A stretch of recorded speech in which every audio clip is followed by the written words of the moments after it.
Everybody likes to invest 5K and make 1 million. Okay. You can have that one-time luck. Like if you buy at 0.001 Bitcoin 5K and now you resell it or whatever. But that comes maybe for one person on 1 million once in a life. New traders have to learn that money is not easy. You have to suffer a bit to become a good trader. You have to empower yourself with knowledge. And you can be lucky one or two times to get, the good call, the good alert, but trading doesn't work like that. Following alerts without knowing what you're risking, what you're going to do, really seems like you're not a trader, but you're more like a follower. Many traders want to make, money so fast. Easy money doesn't belong to trading. That can be a one-time investment that goes lucky.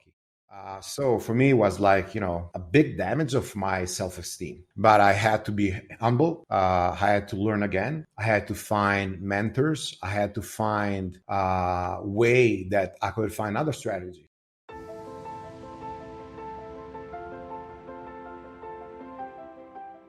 Welcome to the Alpha Mind Podcast, where we seek to explore, examine and illuminate the mental, emotional and behavioural aspects of trading and investing. The Alpha Mind Podcast is co-hosted by Stephen Goldstein and Mark Randall.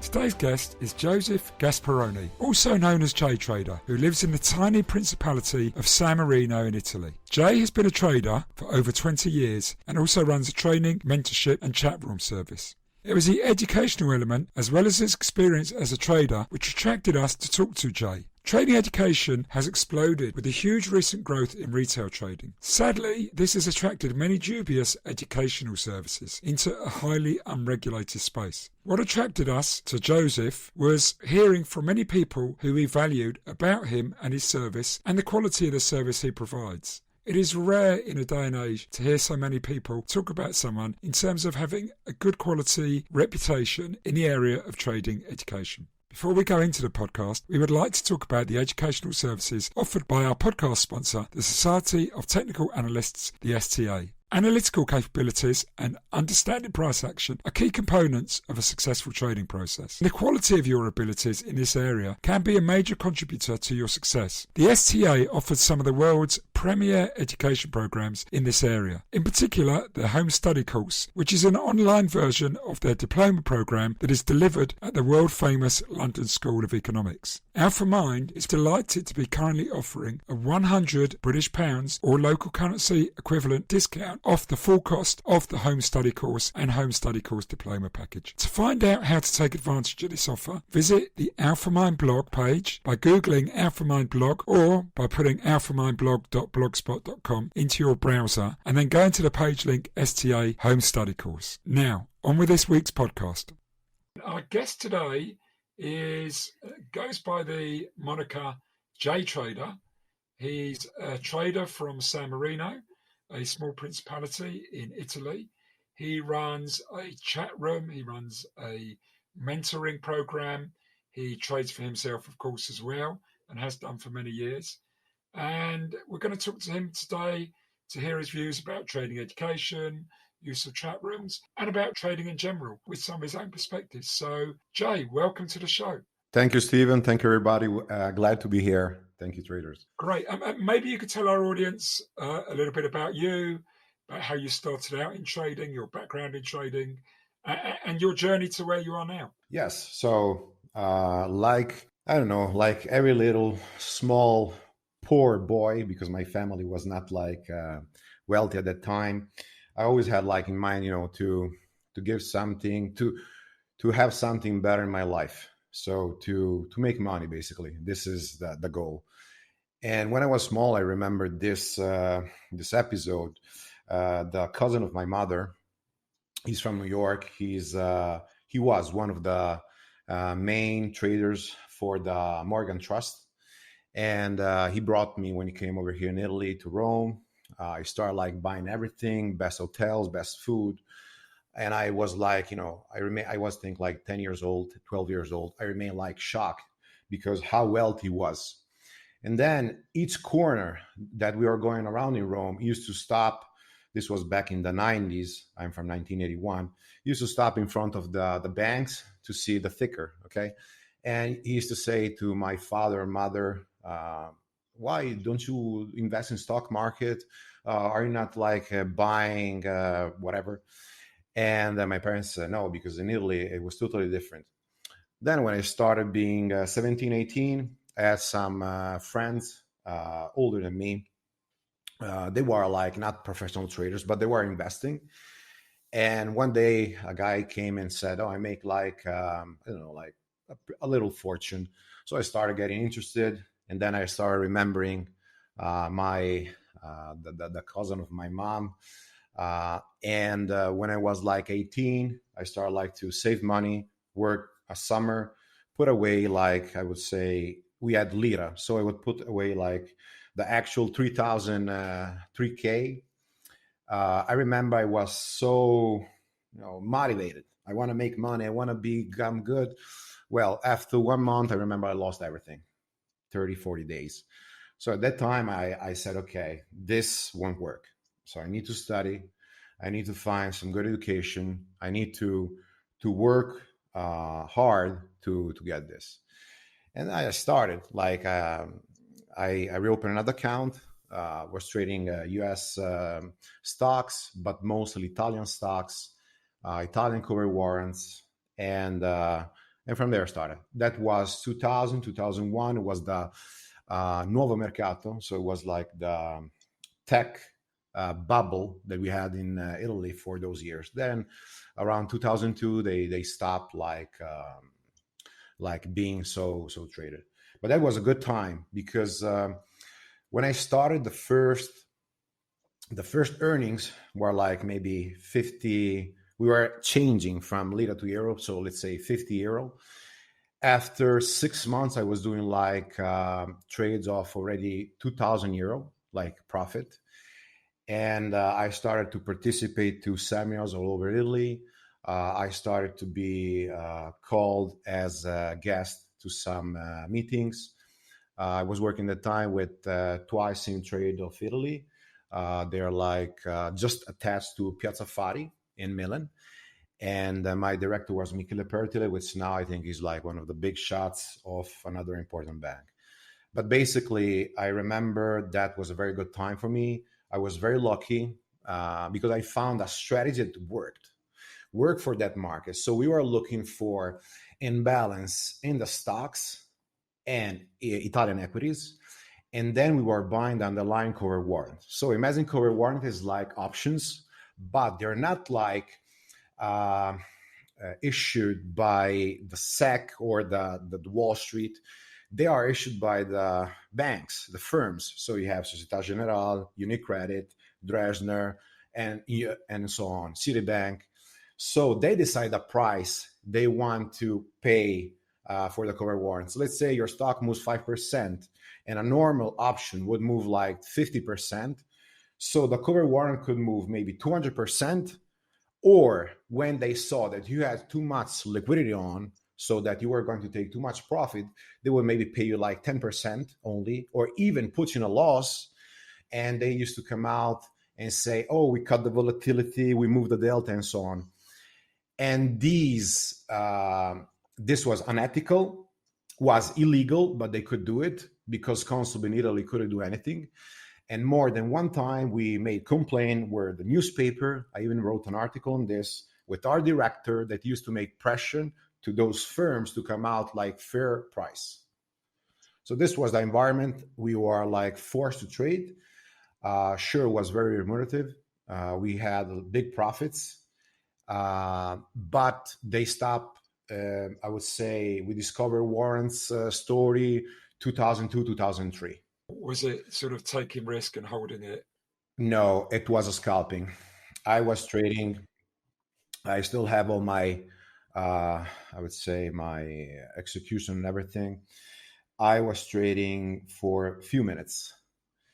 Besides, when the market maker used to go away from the book, which was illegal, and often we were waiting like even hours or after hours, for the price to come back. Trades were not lasting more than 5-10 minutes. And I was doing like maybe 40, 50 trades in a day. Each time, that's how I grew my account. Each time I was entering like 100% of my position in a single trade, one trade at a time, because my system, how I planned, was like a mechanical system, like a trading system, even if it was not automated, but I was doing like in a very diligent way, was giving me like 99% win rate. So my curve was very, I would say, aggressive. My profit curve was very aggressive. Even the risk was limited because I was working always one to make 4 or 5 return each trade. Just for the audience listening, it's always useful to, I suppose, compare this style to more of a sort of maybe a prop or a directional style in terms of scalping, because when you're scalping, you do have a very high return rate generally of wins to losses. But when the losses come along, they're usually much bigger than the wins. And obviously, the idea is to make sure that you balance that out, that the aggregate is always significantly bigger than the occasional losses when they come along. How was it when you suffered those losses or setbacks? How did you manage that? I would say very good because, as I said, the system were working with a high win rate. And so all my losses in that time were not bigger than a usual win. So I didn't have those big losses. Losses started to come when this finished. So for another like 2 or 3 months, I continued to trade cover warrants. And let's say they used to have, I don't know, they should have paid maybe let's say 10K. Maybe they were like giving me loss of 5K. So they became really untradeable. And that moment, I feel like starting to be pissed. I started to feel like angry. I started to feel like not demotivated, but like I said, I cannot pass from making 5K every single day of my life now to do nothing and lose. What I'm gonna do? So I became anxious. I started to have like I would say insomnia, high blood pressure rate, and I never suffer for it. And this gave me panic attacks because I was like, successful, profitable trader. Everybody in my small country knew what I was going to do, was what I was doing.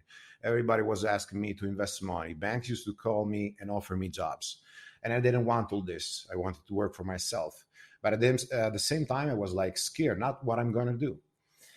And I remember that I had to wait a second, save my money, had the I would say the mind to invest my profits in tangible stuff like lands, apartments, so real estate. And at the same time, I started to study more the future market, the U.S. equities, uh, and start from small. So I was around 23, 24, 25, 2003, 2004, 2005. So imagine yourself that every day you're able to make a certain sum of money, and the next day you're a complete beginner making again $50 per day when you're lucky. So for me, it was like like a big damage of my self-esteem. But I had to be humble. I had to learn again. I had to find mentors. I had to find a way that I could find another strategy, another system that could give me that high win rate.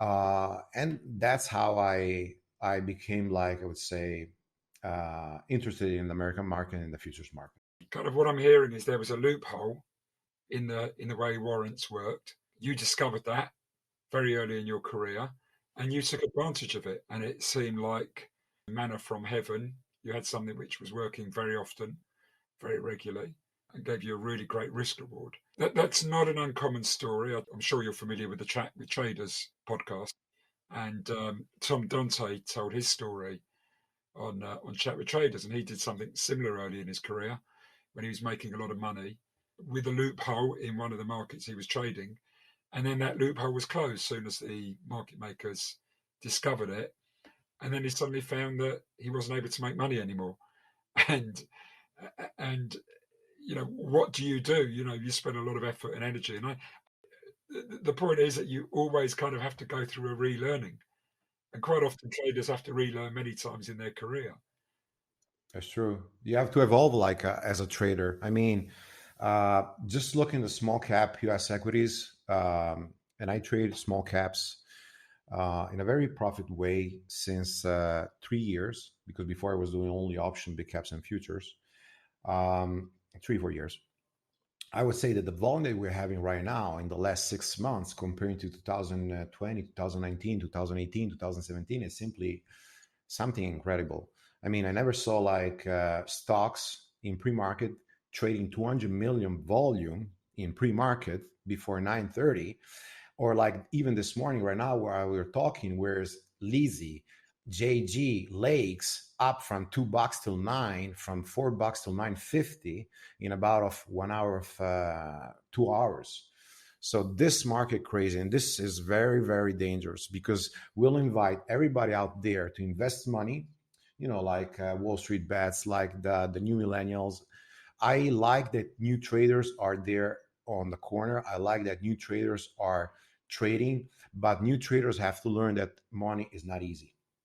You have to suffer a bit to become a good trader. You have to empower yourself with knowledge, and you can be lucky 1 or 2 times to get the good call, the good alert. But trading doesn't work like that. Following alerts without knowing what you're risking, what you're going to do, really seems like you're not a trader, but you're more like a follower. And that's the first, I would say, the first way how to destroy your account. You have to suffer a bit to be a trader. I think that's probably an understatement. Yeah. Yeah, maybe sometimes even more than a bit. I mean, uh, even yesterday, I was talking with some good traders, really some good traders that made 6 figures last year, traders that can do 5, 10K in a day profit. And they had big hits yesterday because they didn't respect, for example, their dollar risk. They were a little bit stubborn. They went against the rules. They started trading, and for not maybe accepting a normal loss, like 1 or 2 hour, or like a normal average green day, they lost like 5, 6, 10 times more.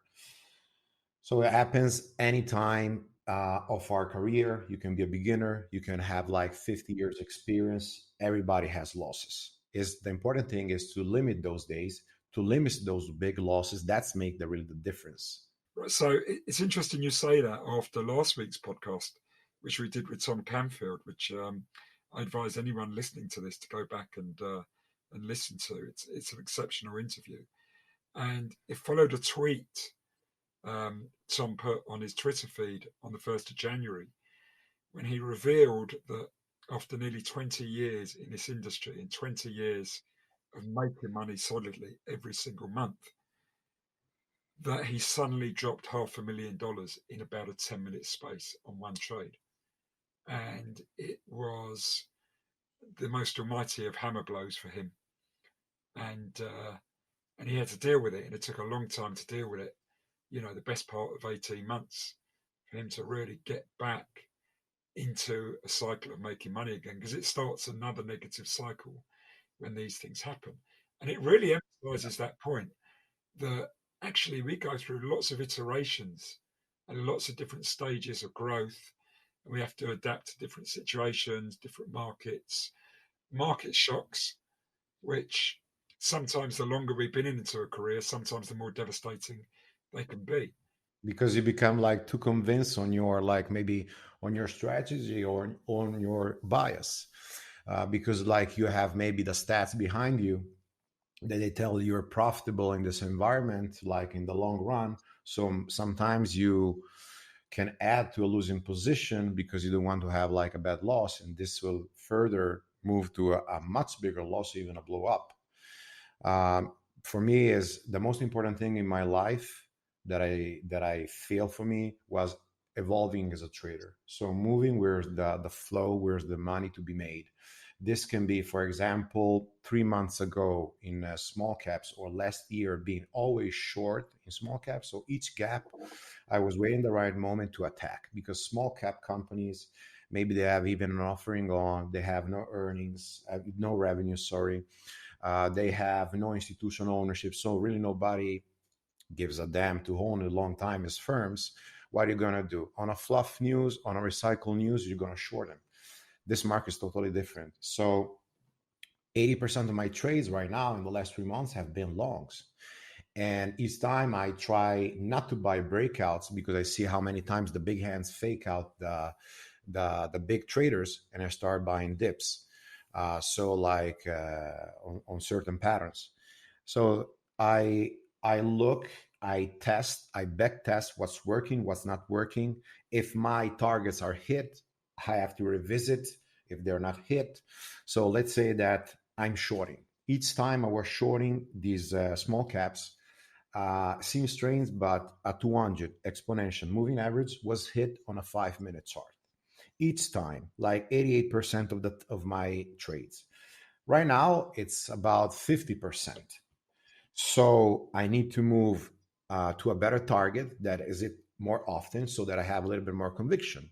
This means like reducing my risk reward ratio and I would say, my R of return. And I had to look what can give me a better way to maximize my profits. So this was like turning from being mostly shorts, even if I started always, I was been a long trader, to a long bias trader. And this is the actual market. I mean, like last night we had AACG, Steven, and moved like from 4 up to almost 20 in about 3 hours. I mean, it's crazy. It's crazy. They talk so much about AMC and GME. I talk about all the small caps like JG this morning from 4 to 950. I mean, these things happen every single day. Just things were brought to attention because they put it on the CNBC. Okay. I mean, it is amazing. And, the GameStop, really brought this to my attention. I mean, if I'm honest, I'm not as familiar with the equities world, and particularly the small cap equities world, because my background as a trader was always in macro. So I was always involved in foreign exchange. I was always involved in rates.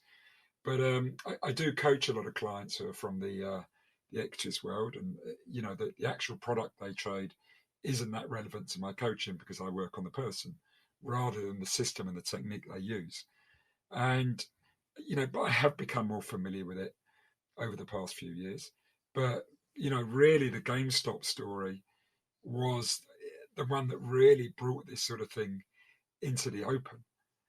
And it really highlights the rise of the retail trader, over the past few years. And there's literally millions of people getting attracted. I mean, I don't know what the numbers are, but, over the last year, people on lockdown, working from home, some money's been handed out. It is one of these fads at the moment, or crazes, which we periodically get every Yeah. generation, which attracts new people to the market.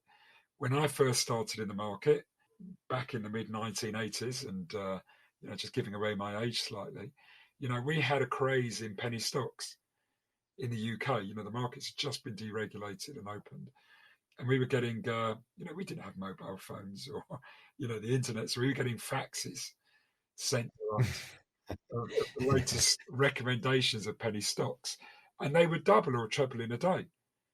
Similar to what's happening now. And you would buy them quickly and sell them out. And we didn't know what we were doing. We didn't have a clue. And we could, in those days, we could buy them without actually outlaying any money, because if you did them in a 2-week settlement period for the accounts, you'd buy them and sell them before the end of the period and book a load of profit, which would just be sent to you as a check. And, it was great fun for a couple of years. And then it all came crashing down on the 18th of October 1987, when the stock market crashed 50% in one day. And when you were phoning up your broker to get me out, no one was picking up the phone. So you couldn't get out of these trades. And, young kids in our early 20s who had made thousands, and I had friends who had bought cars and, lots of things, that were new to them, suddenly found that they were in enormous debt because no one was picking up the phone. And then the same story repeated 15 to 20 years later with the dot-com craze and then the dot-com crash. And you heard many people saying the same story. And now we're in another kind of feels like a fad element of um, mid cap stops, small cap stops, the way it's being played out. And of course, we've had the Wolf of Wall Street situations in that time, the pump and dump schemes sort of in between, which became common. But what's happened, what's really changed, is the ease of access to the market and the ease of access to a broking account, and the lure of this to many people who have got suddenly a lot of money very young that's come their way. Some people have got money Yeah. from student loans that they're putting in there. I mean, first of all, I see it every day for the traders that jump in the room, and they stay only maybe 1 month because they think in 1 month they will learn. In 1 month you will start learning the strategy, but to become a trader, there's a long path. But I see that first we have so easy access to a broker. How many brokers right now, even zero fees? You can open an account in 5 minutes, and they just like make so much publicity around whatever you trade forex, whatever you trade forex, whatever you trade futures, whatever you trade stocks. And the other thing is that I see a lot of new millennials. Maybe they don't have a job, maybe they're going to school or things like that. They simply try to make that fortune investing 5K, 10K in the market, but without any clue. So it become too much widespread, but without that knowledge. So it's not that we talk so much about stock market that everybody has some knowledge how to trade, how to buy, how to sell with a precise strategy.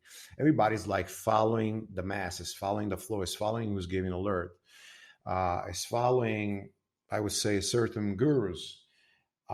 Is this paying in the long run? I never saw that this paid in the long run. So unless somebody become conscious and start like really taking serious action and work on himself, he won't make it. Everybody likes to invest 5K and make 1 million. Okay, you can have that one-time luck. Like if you buy at 0.001 Bitcoin 5K and now you resell it or whatever. But that comes maybe for one person on 1 million once in a lifetime, maybe. Like a lottery ticket. Yeah. Yeah, but it's, you can't rely on that. And it's interesting because many of the most successful traders with long-term careers, they often started again with that kind of misguided sense. And I use the word misguided in its real meaning. Like, we're all misguided when we start. We don't know what we're going into. It feels easy, and we think we're traders. And I speak, I think, for pretty much everyone there. And we think this is easy. And a lot of as we say, the most successful people had those experiences at the very beginning. Then it usually went very quickly wrong for them. They realized, damn, I've got to learn how to do this properly. And that's the challenge. It's almost like the second wind, or in some cases, the third, fourth, or even fifth wind.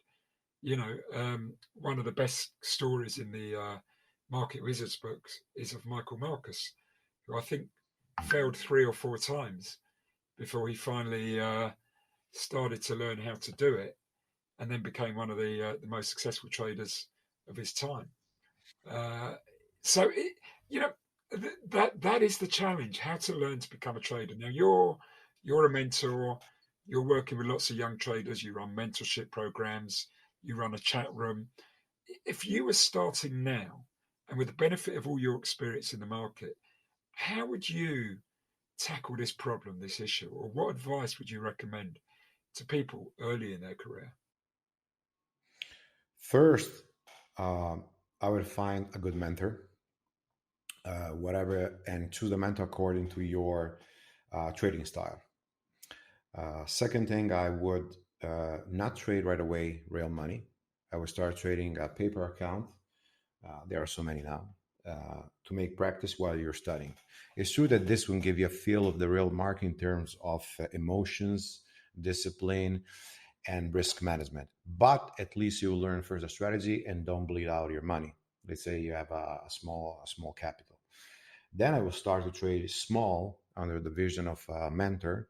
This means small size, like taking 5 shares of Tesla or taking 30 shares of Apple or even less, and see if you can be consistent and have conviction in your trading.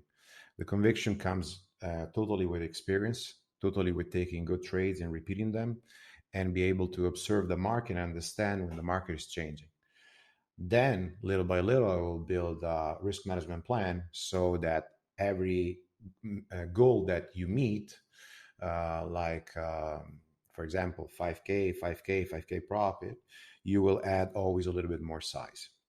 The most important thing that I tell always is to set a daily max risk with your broker, because there can be that one time that you blow up, and also to put always hard stop losses.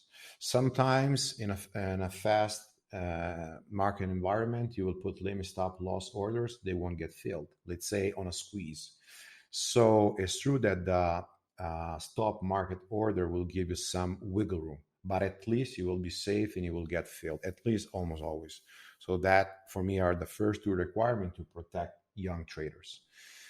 So this is for me how should be built a path. And I can tell you by experience mentoring many successful traders, even 5 traders, almost 6 now, if this guy will be hard, by traders who now went to work for firms and prop firms being mentored by me. I'm pretty proud of this. I always tell what a trader has to do. I show what a trader has to do. I guide him, but then the work must be done by the trader. For example, was talking with Kyle DC. He's one great trader. He's a successful trader in my room, a successful entrepreneur from the States. And when he started, he had no clue what he was doing. He thought that in the beginning, I used to give him the plan, he used to execute, and everything would be that. No, it cost him like hard work, sacrifice. It cost him like staying with me to review and backtest the setup, to find his niche and improving little by little. Even when you will do good, still there will be days that you do very bad. So you need how to recover from those days. You need a support, really, sometimes mentally, that can make you stand back up from a bad loss, or because bad loss will create a lack of motivation and a lack of confidence. Lack of confidence will mean that you will be scared to trade, you will have bigger losses, you will chase a trade, or you will miss the trade because you will have fear of entering a trade. And that's for me what a real coach means. Okay, it's like the what I was saying before. If you are like a trader, compare yourself to a basketball player. So your coach has to bring you to become the best of you. And there are many coaches. So the same thing in trading. We will return to this week's podcast in a moment. Just a reminder about the Society of Technical Analysts, who sponsors this podcast, and their outstanding home study course. To find out more about the home study course and how you can get a £100 or local currency equivalent discount, go onto the Alpha Mind blog page and go to the page link STA Home Study Course at the top of the page. Now back to this week's podcast. What you said about mentors really stood out for me, because I know from the people I've coached over the years, and most of them are successful traders or on the journey to success, how important having a good mentor was at the beginning of their careers.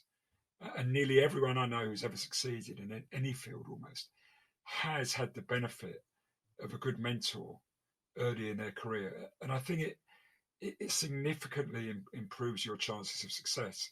And I remember reading an article a number of years ago, somebody who worked in a prop firm had done some research looking back over the percentage of successful traders in that firm over the years, and they'd had many hundreds go through their doors. And I think he worked out that about 4% of people who join the firm go on to achieve success.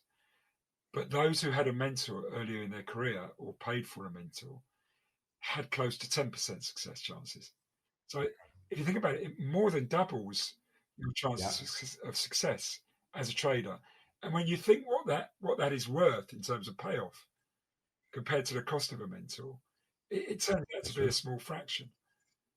Um, That's true. and obviously, not Absolutely. always, not every mentor is paid for, but it's increasingly hard to find a mentor who you can use who's around you, especially if you're working from home. So the idea of the paid for mentor service is something that's grown over the past few years. And just to emphasize, I'm not a mentor, I'm a coach, which is slightly different. But you work as a mentor to traders, which is much more about working with teaching them process, technique, system, giving them guidance as they go through the job. So what is it, that you feel people who avoid that, who don't go for the mentor thing, what is it that they're missing out in your opinion? Okay, so I can talk by my experience.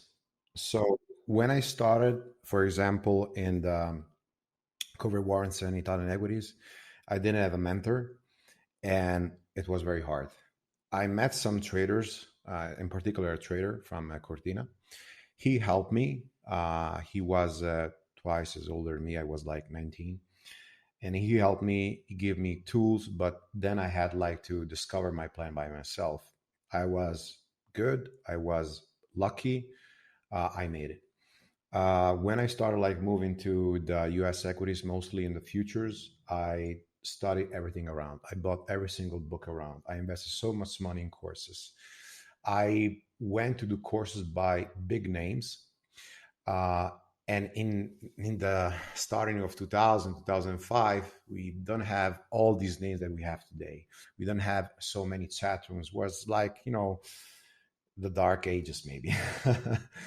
But basically you had big names like Larry Williams for the futures, you had Linda Rashke, you had like Larry Connors, Barry Rudd, Jeff Cooper. So I was studying all these traders, Oliver Velez, and they taught me a lot. um, but it was not like the mentoring that I was looking for. So at the end of the day, you are always by yourself, taking your decision, and there was some discretionary in the trading. Um, so when I'm starting now to do mentoring, I work with a trader on a daily basis, and I gave the trader the tools, but I also gave him the answers that he needs to trade. So, for example, my system, my strategy, in all the aspects. So the trader knows exactly what he's going to do, how he's going to plan the trade, how he's going to get out, the win rate, the stats, everything. So this I think is very important. Not everybody has the skills, unfortunately, to become a good trader. This depends from many factors, from your background, from your, I would say, from your life, from the time that you can dedicate yourself to become a trader. Some traders don't even want to become traders full time. Some want just to make an extra income. That's totally like understandable. So who wants, maybe you're like I don't know, a policeman or a doctor or whatever, and you want to make that maybe extra cash than of them the month end of the year. That's also good. But in order to become profitable on a I would say on a long term, you need always to find some good approach that I believe only a good mentor can give you. Yeah, yeah. And it's, you know, it, you made a few really good points there. And one of the things that struck me as you were talking was it's probably a lot easier if you come knowing nothing to working with a mentor rather than when Yeah. you come having already done it. And, as you were talking, I was thinking about the very famous turtles experiment. Um, and the most famous one of those and the most successful turtle trader was Curtis Faith, who of all of them knew the least. He came to it not knowing anything, and I remember reading the book, and I think the real concept there was the more you knew going into that program about trading, and the more experience you had, generally the less successful you were trying to apply that method and trying to learn that method. Yes, because you have like already pre-constituted like mental blocks. So it's like a painting, It's like if you have some genius inside, you give him the opportunity to express himself. On the first time he gets on a sheet without knowing and having seen Picasso, Monet, Renoir, and others. So you give your spirit, your imagination, your total chance to express yourself, or in this case, to be guided by a mentor, which will teach you only your first ever time strategy. I see this because there are some traders that I coach come from, I would say, non-profitable scenarios, and they have maybe a total another way of trading, and they try to grab themselves to do it to these, I would say, non-profitable techniques. So my point is always, okay, if you're not profitable up till now, and it was not part of risk management, but it's really part of the strategy, why are you still holding yourself into this strategy and not giving your mind a new opportunity to learn something more? So this, I think, is totally true what you're saying. Well, of course, the other side of it is that um, it, it takes a long time. Some strategies can be learned quite quickly, especially if you're coming to something with a clear head, and you're not questioning everything and you're accepting it, which again is actually one of the beauties of learning at a very young age, when you don't know what you don't know. Um, the other side of it is allowing time to learn and become good at something. So a lot of Yeah, people want to become good at something very quickly. Um, Trading is one of those things that's a highly skilled occupation. Now, you can either learn a system which you can apply quite quickly, or you can learn to develop yourself as a trader, which means you can probably, apply lots of different methods and systems over time. But that takes many years to learn. And, I often use this example of, if you want to become a professional athlete or a doctor or a lawyer, it takes many, many years to become skilled enough to be able to do what you do at the top level. And trading is the same. It's a very skilled activity. And again, this is one of the other problems. I don't think people give themselves enough time to learn and enough chance to learn. You need normally to keep some other source of income going so you can buy that time to learn, or you need to have a lot of money behind you and to hold that in reserve whilst you're going through that learning process. yeah, I totally agree with you. I mean, too many traders want to make money so fast. Easy money doesn't belong to trading. That can be a one-time investment that goes lucky. In my life, I learned to be patient. I mean, I studied piano when I was small, like 12 years, and you cannot play piano good in the first 6 months. At least I'm not a genius like Rachmaninoff or others. I did taekwondo for many years, and to become like competitive, you need a long time of exercise, training, and discipline. And the same things is for trading. I mean, you can start like making trades, you can start earning money, but you to become like a millionaire trader or some very good skilled trader, it takes a lot of time. So I don't want to give ever the message that you get in a room, whatever that room is, and in 1 month you start make so much money, because not like that. It doesn't work like that. And who tells you that is just like a fool, or just want fool your money. I like to be honest with traders and tell you, you want to make that money, you can make the money, but you have to work your ass off. So I've seen traders making 6 figures, 7 figures that I coach, but it took them a while. It took them hard work. It took them a lot of dedication. It took them putting on the side many things in their life. So I want to refer to a friend. His name is Steve Aldrin. He's a former pilot, and he had a very tough life. He's now an active trader. He became a professional trader. I mentored him.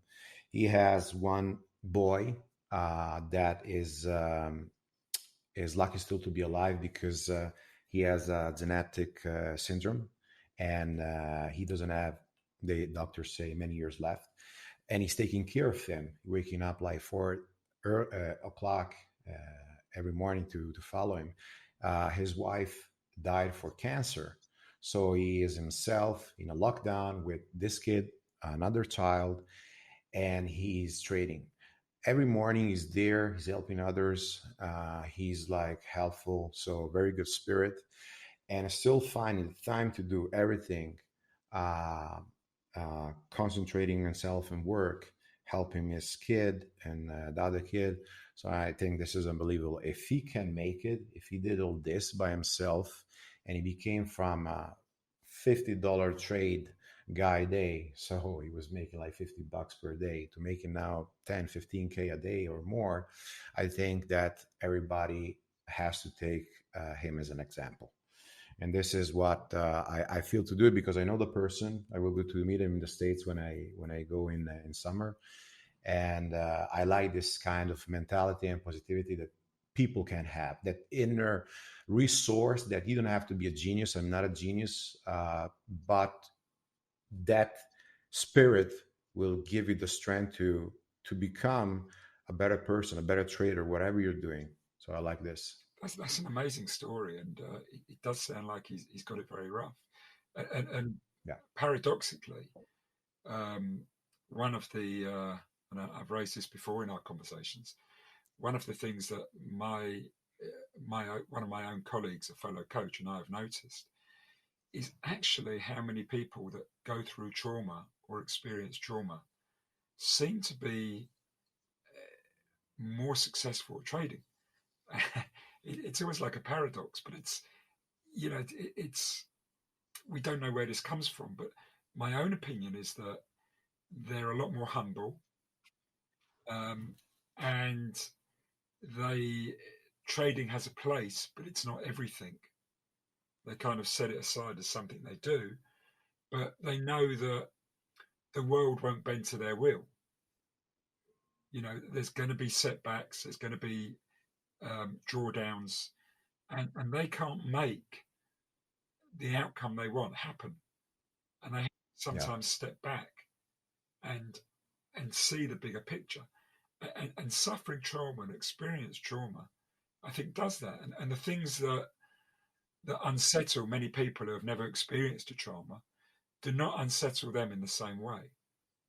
And they're more able to Yeah. take those in their stride.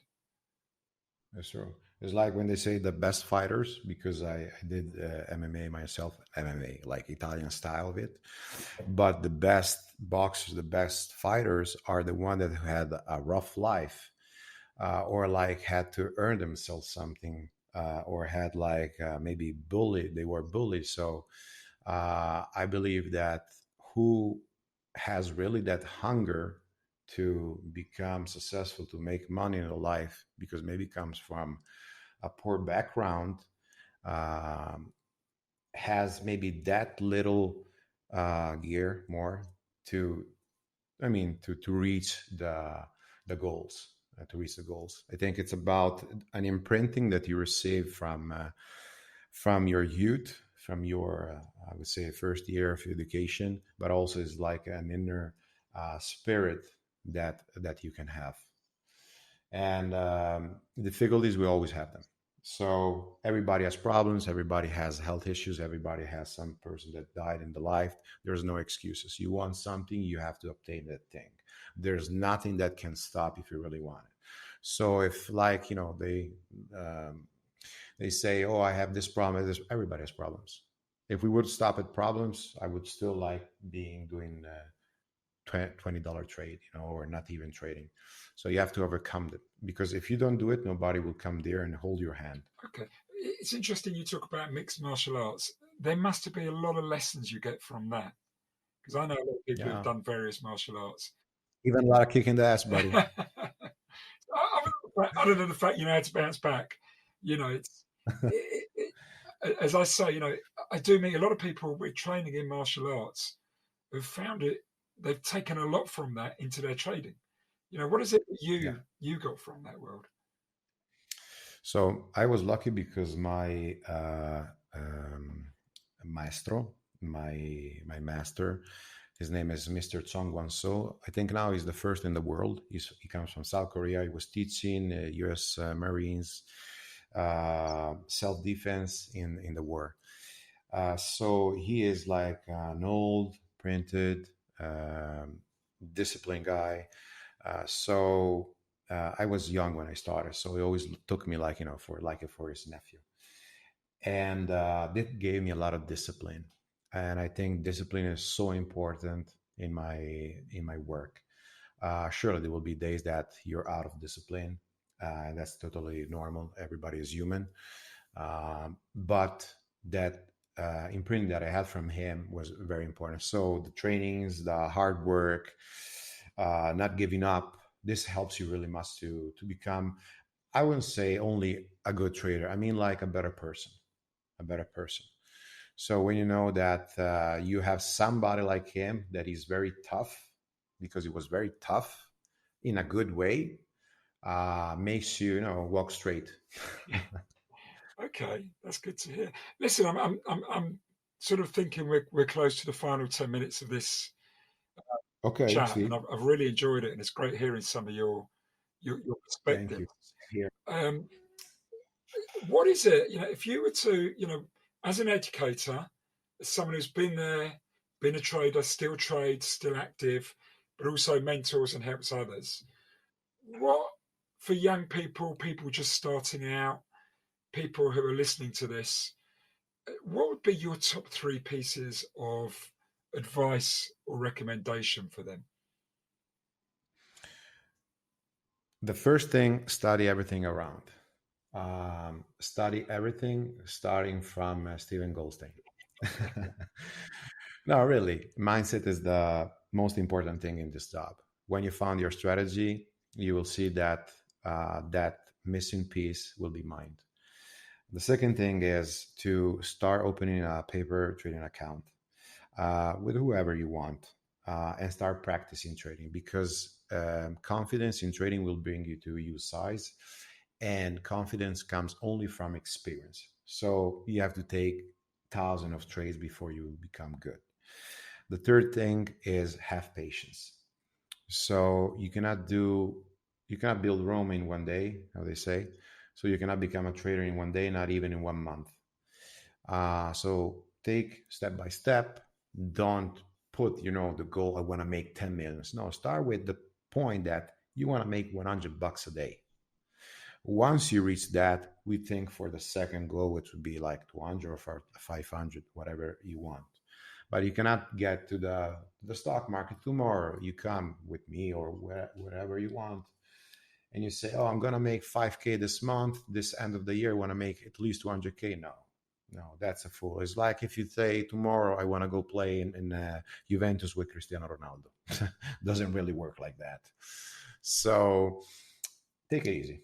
Take it easy. Study, and everything will come if you have the qualities to become a good trader. And what would you say to people, I suppose, as a warning sign?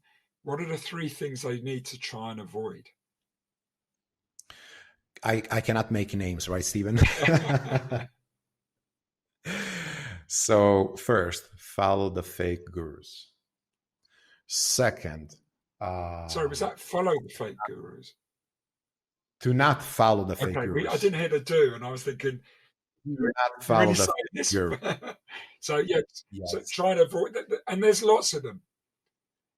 Yeah, try to avoid the rooms where we have 2,000, 5,000 people. Yeah, That's the point. Uh, don't believe that money will come overnight. Absolutely.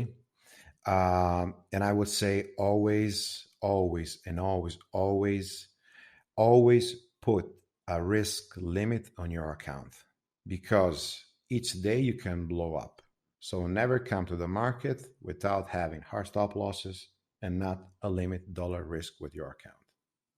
yeah, no, absolutely, and I think risk management is something that's lost on nearly every beginner trader, or they're not Yeah. really aware of it. They think it's just something you just go on the attack, but they forget. And Stephen, what do you think the 3 things that a trader or a beginner trader shouldn't do for you? What I are? shouldn't do. Well, I think the first thing is a lot of them overcommit. They have unrealistic expectations, and they need to pare that back. It's hard. It's hard to do it because you're enticed into this. Your eyes are on the money, But for me, it's your eye should be on learning. Forget earning. You've got to learn. And that learning takes a lot longer than you're ever going to imagine. The second thing is have another income, have another source of income, or if you've got somebody who can support you whilst you're learning and give you that time to learn, and be reasonable with them. You're going to be relying on that person.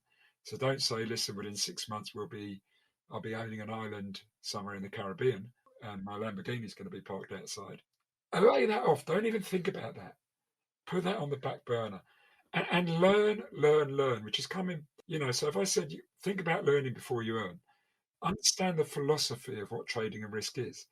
It is a highly skilled activity. The people who make it take years to do it. And they adopt a philosophy. They learn from others. They gather bits of information. If you decide you're going to become a mountaineer, you don't start with Mount Everest. And you don't expect to climb Mount Everest in the first year. You start with some little foothills locally. You start learning from someone what you're doing. You just don't go out there and do it on your own. And you may learn from several people. And you learn to acclimatise to the job. Do reading, read the great books, understand what risk is, understand the nature of risk. It's a beast that's going to kill you if you're not careful. Study the great traders. That's one thing I would say. Read people like Mark Douglas, read Jack Schwager, Market Wizards. Study what people like Paul Tudor-Jones did. Learn about these guys. These, as you mentioned, Linda Grashke, she's got a great book out. Read their experiences and stories. Yeah, I like your 3 points, definitely. Listen, it's been great talking. We're going to wrap it up. Now, you run a little bit of time for you to give yourself a shout out here. What is your business, your chat room? How can people find out about you?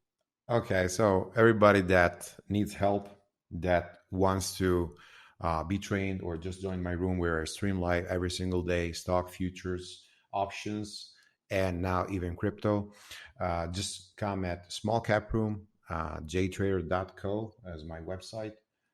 You can write to me or Steven. We will help you. Any doubts, and reach out. Thank you very much. Okay, brilliant. Thank you. And yeah, if anyone wants to contact me to find out more about Jay, just drop me a line.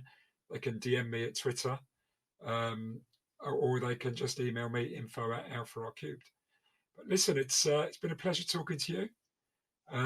Could have chatted for a lot longer, but thank you for sharing your wisdom and your insights.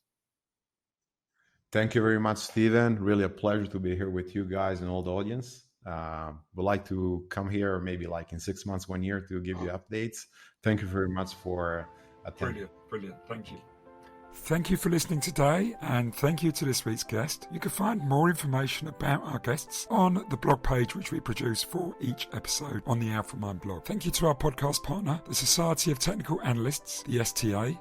If you are enjoying our podcasts, you may be interested in our one-to-one performance coaching programs for traders and investors. These programs have been delivered to clients over the past 10 years at some of the world's leading investment banks, hedge funds, asset management firms, commodity and energy trading businesses, and proprietary trading firms, as well as to many serious retail traders. The programs focus on self-optimization of the human aspects of performance and the mindset and mental effectiveness aspects rather than the technical aspects of trading and investment. If you are interested in learning more about these, please email info@alpha-mind.net or go to the page link on the Alpha Mind blog. We would also be delighted if you could leave a rating or review of this podcast with whichever podcast service you use. Ratings and reviews help more people to find out about the Alpha Mind podcast.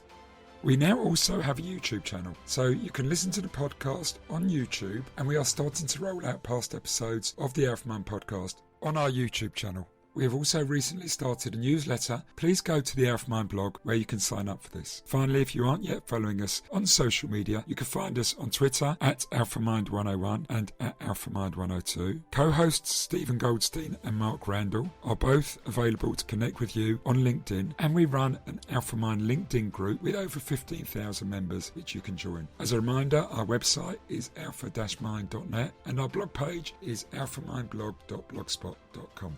Thank you once again for listening, and have a great week and stay safe.